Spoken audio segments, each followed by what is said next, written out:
twazogera maso kubanga ochekumide ku media 24/7 golo yebyemizanyo mwes eri abinyogera maso kubanga togera atenga ne mu studio nyinamu omuzibu agera maso kubanga yeyanjula webale kubanga bulunaku we kumira ku media 24/7 ebinyuma fa babikuletera mu programs ezenjawulo bena babufuzi agafudde mu wiki ari nafe bana byemizanyo tujogera maso kubanga tukutusako tubikuletedde nga tuyingira weekend game day 2 choino manyanti eri action packed still katulabe oba warabayo akakadda akanafa ku kyalo mu studios siri muzeka sebo amanyago mbaniriza nnyo abagenda maaso n'obanga nate mugoberera gol yebyemizanyo abampita sports magician mwebale nnyo okubanga nate mutugoberera wano ku media 24/7 nga edi wabagambye bingi nnyo bye tubaleetedera nga bingi nnyo betugenda okubanga nate wama atwogerako naddala mu nsi yaffe eyebyemizanyo. Okay, awe nyingine kwa maso kubanga tambulira tubina kuba tuita mpira ja weekend ngabe jogera maso kubanga gizanyo batula kali byonna atubikuletedde atandikane al kick off kuna kolomkaga banafa ba club ya Liverpool bali waka bachaza club ya Fabo aba Nottingham Forest. Liverpool bajja mpira guno nga emipira egisembye 13 ku Anfield nga jiggulawo bawangudeko empira 12 kuno basamba gwa 14 bobesinga ku performance je batekawo ku Newcastle obugumikizo batekawo composure okulaba nga bafuna amaliri mu game eyo ku mulundi guno bali waka tusubire ki mu game eno kichola bachogamba ndi kino kyekigenda okubeera ekyenkizo Liverpool okubono Nottingham Forest wabayina yaka kudyo kayinza okubeera mu Liverpool kayinza kuba ki awo wetuli ku game ya Liverpool nga bachaza club ya Nottingham Forest ndowoozamu Liverpool of course game eno bajetaaga omutendeso omupya okubanga natateekawo kye tuyita introduction n'okubanga nataka kasa abawagizi ba Liverpool nti ye mutendeso omutuufu ayinza okubanga nate obaoli abatuusa ku success naddala mu campaign eno kakati Liverpool mbadde netegerezaamuko awo emipiira gye basembye okwesisinkana ne Nottingham Forest 5 oyinza olowoozamuko gibadde 50-50 mu mbeera okubanga babadde bawanguddeko emipiira ebiri then ne Nottingham Forest n'awangulako emipiira ebiri basobola okubanga nate bakola amaliri omupiira gumu bw'otunula game ya Newcastle yalimuko kye tuyita intensity n'okubanga nate ababiri abo bayerumba nnyo ne Newcastle Liverpool ono wabula ate ku ludda lwa club ya Nottingham Forest tebyatambula bulungi ku side eyabwe abwe bali basamba ne club ya Leeds United so Leeds United yeyo mu mbeera okubanga nate yabanaaza n'okubanga nate bakuba goal yali emu kubwerere Anthony Starch tujjukira andowoozamuko Liverpool bajja mu game week eno nga balina enkizo ku Nottingham Forest okusobola okubanga nate obaoli awo abawagizi ba Liverpool bafuna ku ssanyu mu game eno. Liverpool tukera mpira guno nga tutunulidde ndoza ngoje ko omusambi gwe bayita Jeremy Jaketa mu lulimi olufalansa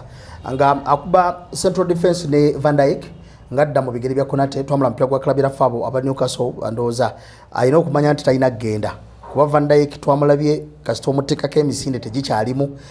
bano bakakezi bayina okuimprovinga mu kugenda maaso kuba Liverpool season zibiri esembyeyo 3 badde besiganye ba fullbacks baabwe nti ba Arnold bavanga mu assist 12 Robertson nava mu assist 8 n'amagolo ne bagateba so bano balina okuimprovinga ku performance Frimpong ne Kakezi balina okuimprovinga then wakati tumulabye nti yes Zobozola ya mulowozaako batwala baludinga ne McAllister mutuziza wansi ku bench anakwata Vitsi namuteeka mu 10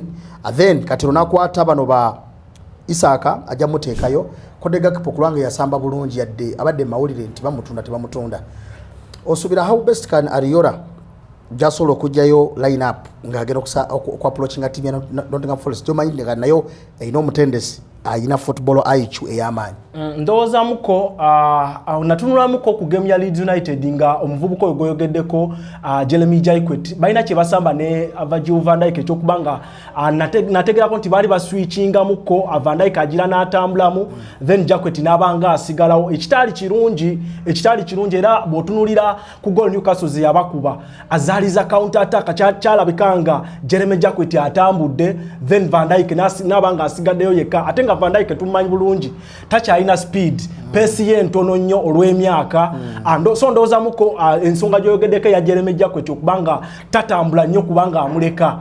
kijabanga nate kibayambako so ndowooza muko omutendesi alina okubanga nate Jeremy Jaikwet oyo amuwa command ey'okubanga Van Dijk tamulekerera kuba Van Dijk emyaka gye ate gikyamusobozesa kuba kiri aba Liverpool kye bamusuubiramu okubanga ne ku ssaawa ziri nakyasobola okibakubira then akavubuka kaneeno ka Victor Munyuzi ka new signing nalaba kalabika bulungi nnyo by the way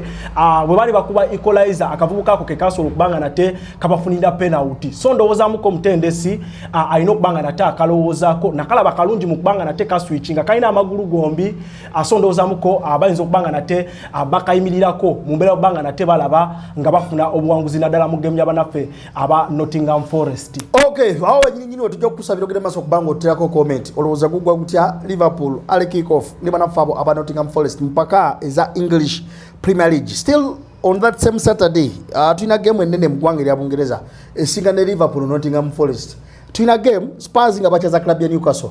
Spurs bakubya club ya Brentford goals ali 3. Newcastle ne bakola manene club ya nafa Liverpool. Wala tokera club ya Newcastle eyongedde muko kuba tujja mpira guno nga bagonzalezi yabamaze. Tujja mupira guno nga Spurs yeguze nnyo nti Mamoshi bamumaze omusambi go bayita Sabino twamulabe yakoze ne debut mu Carabao Cup aguza basambi banji yadde bamukuba mpira gwagulawo olaba Spurs nayo kutandikira ku note nnungi ewaka ku basambi baguze performance gye bakola wali oba Newcastle engeri gye bamuseemu nnyo abasambi naye tuyinza omulaba nga struggling ku team ya Spurs. Of course structure ku club ya Spurs tena bakubanga nate muka okusinzira oba oli awo engeri akatale gye bakakwasaganyiza mu kubanga Spurs botunulira be basinze okubanga nate bagula abasambi zezimu kwezo tiimu ezirabise ennyo mu katale kanene wabula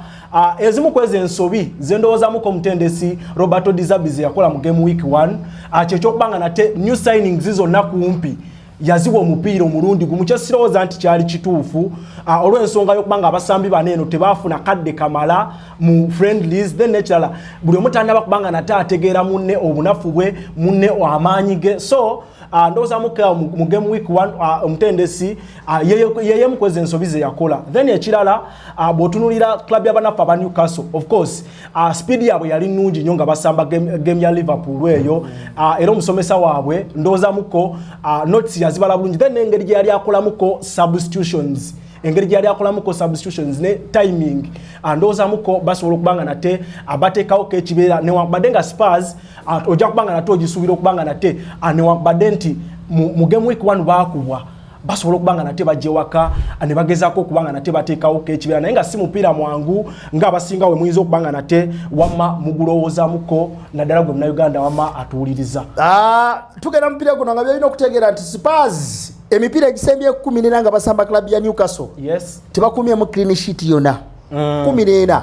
Spurs ewangudde omupiira gumu gokka ku mipiira omusanvu egisembyeyo nga basamba club ya Newcastle. Wabula Newcastle tebakumye clean sheet mipiira egisembye 17. Bwekyoyina omumanya nti gono mupiira bonna defenses zaabwe si nnungi. However tutunulira ama clubs abiri buli muntu gataddeko eriiso because tugenda kwogera team ya Spurs ng'ojja kulowooza nti batonali bagenda kusamba. Richarlison bwe bamuza ku kyoto ku lwange teyali sharp kimala ku mupiira gwe basamba ne club ya Brentford. Kona Galaga okwerekerako ennaku zino nako kulimu obunafu buyitirivu ate oyinza nti Talono Jonathan yemu ku basambi abali productive ku team ya barafa aba Spurs obudde buno ne obuvune bwa mvubukono munaggana bubakosa nnyo kudosi nti bw'ataba mogirabanga transition yaabwe elisiro mu kugenda mu maaso. Then Van Henke Senesi ne Robertson emabega tibasamba bubi but Van Henke namulaba always yabeera flat footed nga takavalingirako Gray mubiri nga always abeerayo yekka nga yalakufuuka last man ate ne bamubiitinga amagono gaba bakuba so bagenda mu game eyo ng'okwetegereza kungi nnyo wakati wa timu yaffe aba Newcastle ne club yaffe abo aba Spurs nga bagikyalidde wali mu kibuga London. Tulina omupiira ku lunaku olw'Essande golowooza nti tubadde tugulinze okupimirako. Chelsea twamulabye nga wangula Fulham. Besides Fulham guno ogwa Carabao yes. Bwe yasambidde obulungi n'okumana clean sheet. Kati Chelsea egera mpira gwa club ya Brighton nga ye yawangula Fulham mu ngeri yali dramatic because it was wali mupira gwa magolo. Then club ya Brighton convincingly yakuba club ya Aston Villa egoli zinya.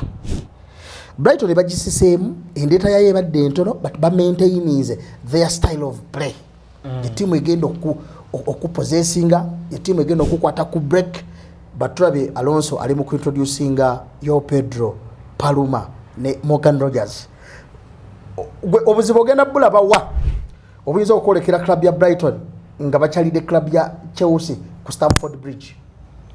Brighton ebadde yisiza ddala bulungi nnyo naddala ng'esinkanye clubs nga Chelsea tujabe nga newabadde ye mukozi timu ezibadde zisinga okuguza Chelsea naye asebye bawa na mukadde Daniel Welbeck naye era babadde basigadde nga bamaintainize ekyokuba nti Chelsea we bagisanga bagiyisa bubi. By the way Chelsea emipiira 5 nga basamba Brighton balemeddwa okuba nga nate bawangula emipiira 4. So kiba kikulaga nti Brighton babeera balungi nnyo naddala nga basinkanye clubs nga Chelsea. Chelsea amanyi gaabwe tujja mu mupiira guno nga tulaba attacking force yaabwe Xabi Alonso gye introducinzemuko ya Morgan Rogers then yowawo Pedro ne Cole Palmer naddala muka system kali Xabi Alonso kakuba era oba katendeka mu game week 1 balabika bulungi nnyo nga basamba ne Fulham naye mu game eno oyinza olowoozamuko nti Brighton basobola osigala nga bakozesa kiri ekyokubanga babadde balabikanga bulungi nga basinkanye club ya Chelsea wabula ndowoozamuko Chelsea kye balina okuba nga nate bakola ze unnecessary goals kuba Brighton eyo yemu ku timu ezisinga okuteba Chelsea goal ez'ekisirusiru olumu oba obulaga jjavu okuterezaamu olumu ez'obulaga jjavu ya olumu goalkeeper Roberto Sanchez yabavuddeko ensobi olumu tutera olaba nga ebeera poor communication mu backline ya club y'abanafu aba Chelsea. So Chelsea andowoozamuko goal ez'ekikanga ekyo baba balina okubanga nate bazeewala n'okubanga nate bamaintaininga okubanga nate bacommunicatinga bulungi. Omulenzi oyo gwe bayita Maxes Lacra ne banne mu back ne basobola okubanga nate balabika bulungi. Brighton of course goal ye oba ogisuubira naddala ng'esamba Chelsea naye ndowoozamuko nti Chelsea attacking force yaabwe ye mundu gye bajja nayo mu game y'ekikanga kineeno eri club ya Brighton ebadde esinga okubayisa obubi gwe Munnayuganda atugoberera. Atukana mu game eno nga byolina okumanya nti Henderson akyali mulwadde ku side up aba Chelsea Fofana mulwadde ate omusubiramu ate nga ku side up aba Brighton batugambye Mitoma ali doubtful okuzanya obutazanya. Ferguson agenda okuva ku Roma yajja n'obuvune taliwo paka October then ne Minte Liverpool gobadde yagala taliwo paka November. So olaba kati obuzibu bwolekedde nabo nga bolekera mpira gwa club rafabo aba Chelsea oyinza olowooza nti structure empya Xabi Alonso gyali mu kuzimba tugenda kugira banga transitioning mpola eyinza okuba nga si abwangu basobola okuba bakuba club ya Fulham ne bajja ne bakula amaliri ku team ya Brighton bugula batogewunya because Brighton under 34 minutes bali bamaze okuteba goal 3. So kikulaga nti club ya Brighton nabo speed kwe batudde ate nga ne Chelsea bakulaga nti Pedro nga gwe ba frontinze maaso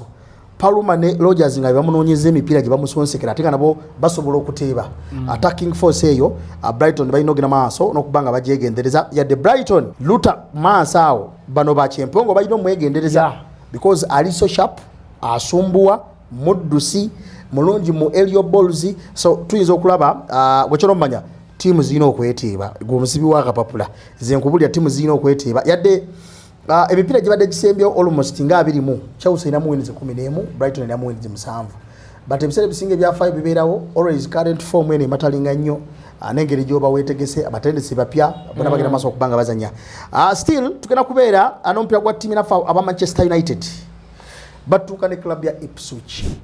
Ipswich eno erina ebyafaayo ku United bitya abajjukira omupiira gwa November si gundi gwe yatandikiramu ogw'amanyi November wa 2024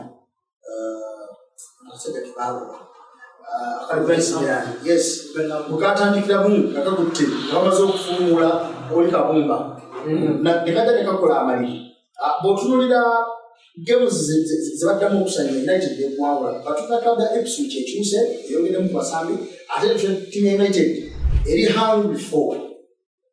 success obudde buno because Changa Ferguson avaawo mu 2013 United tinada mu kwawula kikopo kya Premier League bali so hungry era maso okanga bakiwawula ate performance bateko club ya Hull City oyinza olowooza nti etali nnungi naye omutendesi ayinza okuba yafunamu ebyokuyiga wabula kulongera kwa club ya Ipswich. Aina kwesiba kuki tuddemu tulabe Santos ne Telemans oba Kobe Mainoo amintroducing mu first half okulaba nga aleta that stability gyaleta mu team anokulaba nga protecting defense line ya club ya Faba United yali exposed the under Santos mu first game. I think Kobe Mainoo kyali badde kirungi n'obanga amukomyawo kuba bw'otunulira Kobe y'omu ku basambi omutendesi ono bukyayaze oba bukyayajja bagala chances okubanga nate yesiga wa moto yemipiira ko bijasambi under Michael Carrick ekyamazima y'okubasanga basinze okufuna penalty so ndowooza muko olwekyo ekyabeerawo ko mu mupiira gwa House City nti style of player Andre Santos ne Chelsea tekyagenda maaso nabbanga nate kijjayo ekifaananyi ekituufu n'obbanga nate oba oliawo Club United basitwagolinga makkati awo olw'ensonga z'okubbanga ne Chelsea mulungi mu bbanga nate agenda wabula bwakomawo Andre Santos tali stable kimala ndowooza mukobi maino yali badde akomawo omupira ekikanga ekyo okubanga United bagihantingira obuwanguzi obusooka campaign eno. Okay, atingira mpira kulanga chero manya nti Matthias Dalit is out paka September atenga nkumbuka kubaka leta that is Carlos Baleba batugambe aina Twitter ankle injury ali doubtful okusanya wo butazanya atukimanyi nti manana ogate yafuna that ligament injury egenda omuntu ayenda paka mu April omwaka ogujja atenga ne Mount atenga maso kubanga sama mpira kuno batulaga ali just doubtful. However atujja kulaba okufuuka kubayita that is amazolowi wakoma wo mubiri that is evident Diego Dalo bali muwadde nakalika mubiri then Maguire ne Heaven okujja ku center back then look show musatu satu ita ndoza muko Patrick Dog yali badde akola n'abasatu atenga kala ku bisa ile eyo kunsobi tukana kutuza barashi eyo kunsobi Patrick Dogu alina kuba namba 3 mu ndowooza yange kuba introduction ya Marcus Rashford okubanga yakomyewo toyina ngeri gyomukakasa nti Rashford yabeera katebe Patrick Dogu akube ate nga twetaaga buwanguzi kuba start ennungi buno bubonero obutandikibwako bulina engeri gyemotivatingamu abasambi ndowooza mukola okubanga batandika jjale yaabwe ey'okuvuganya akampeyini eno so Patrick Dogu nze kubanga ndowooza mukola yali badde atandika mukanamba 3 then ne twaba Marcus Rashford kubanga this is a serious game wakoleramuko slight mistakes zonna because basobola okubanga baluzinga newotandisisa Marcus Rashford tosakwata Matthias Cunha n'omuzaawe omukubisa noleta striker kutsali because ebimu kwebyo byasinga okulabika omukunda Real United okugenda mupiira natulina striker kusaba obalina babiri bayishaza kusomera ngoira ne Benzesko batitoba wadege okute Matthias Cunha kotandewo yali badafunya wide ate omutadde centrally mugira maso kubanga afuka golokocha olaba tinecho ayogera maso kubanga akitereza then Emerson United banyo mwegendereza fuko ya kuba magolo timira fabo aba Ipswich because omutulira statue amulungi nyo then nonezo wakati awo atema ndowooza muko n'akavubuka akalala Ipswich balina okubanga United begendereza akekalezi kaneno Ipswich eyaje ku club ya Strasbourg akalezi ke bayita Julio Ensiike tukajukira ku Brighton amakola gakufuna injala kubegali kakuba zekachadda bulungi bayinza okubanga nate bakegenderezaamu kakakubuka kalungi ka Julio Ensiike ako so mukatunulire nnyo abaana ba Manchester United ekisebo yakwatira muddala yaleta kidyo nekiteka mukisega bakijja mu klabu ya Fulham kati bakina mu klabu ya Ipswich twakere ku national team y'eggwanga eya Morocco nga kiri so confident mu kuzanya omupiira so game ejja kubeera interesting nnyo wakati wa Club United ne Club Fabo aba Ipswich United basaba okusoka ku a theatre of dreams that is Old Trafford kunakujja kubeera ate liwa Sunday tuyitamu katono nnyo producer jatuyamba tuyitamu just katono nnyo mu fixture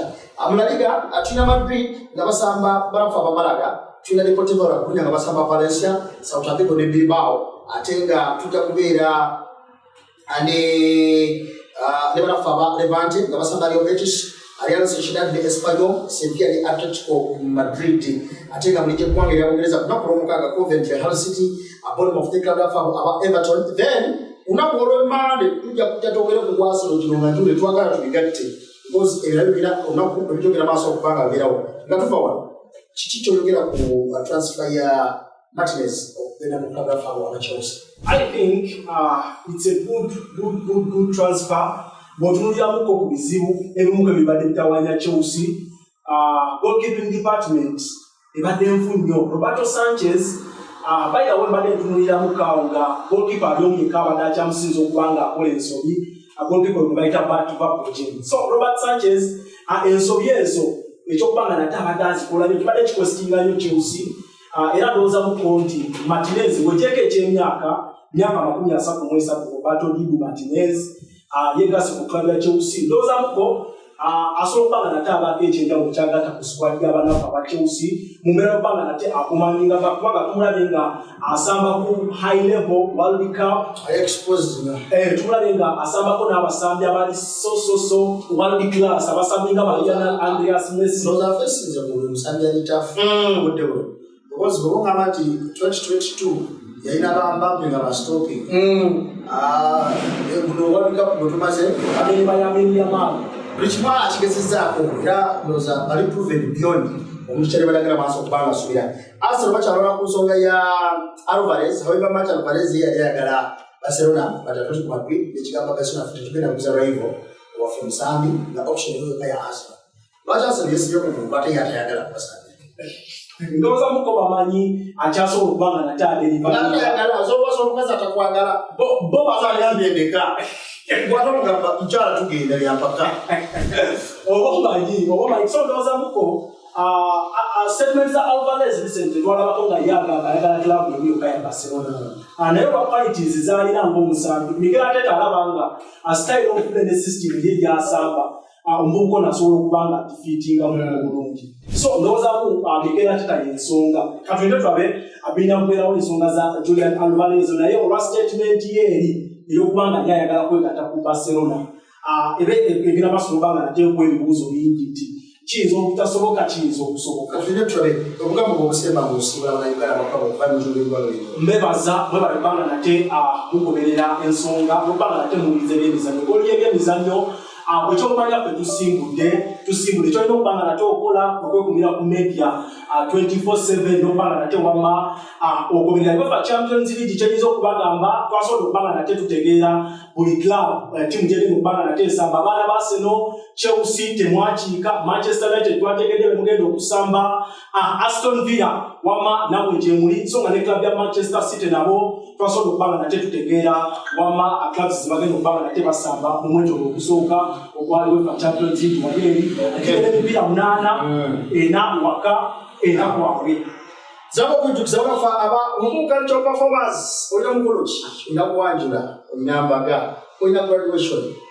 tutuita byabo wangwa tokala balongo tujagera maso nakubanga tujja performing ku mukolo jonna ajiwagala bafa babumo kancho performance oita kuna basala bawo waso bakubiko ajiba kufunika ku mukolo gw'ekitiibwa bado tegeseka polopolo katiita bumuka kancho performance bakufulu omukolo gw'ekitiibwa ngera kwagalizo nako lungi alakumira mpera akumire tusikane mande nga tuyita mipiira nga bwe gigenze ate nga tukubane torch no Aston Villa tubachaza kutaba faawo aba Arsenal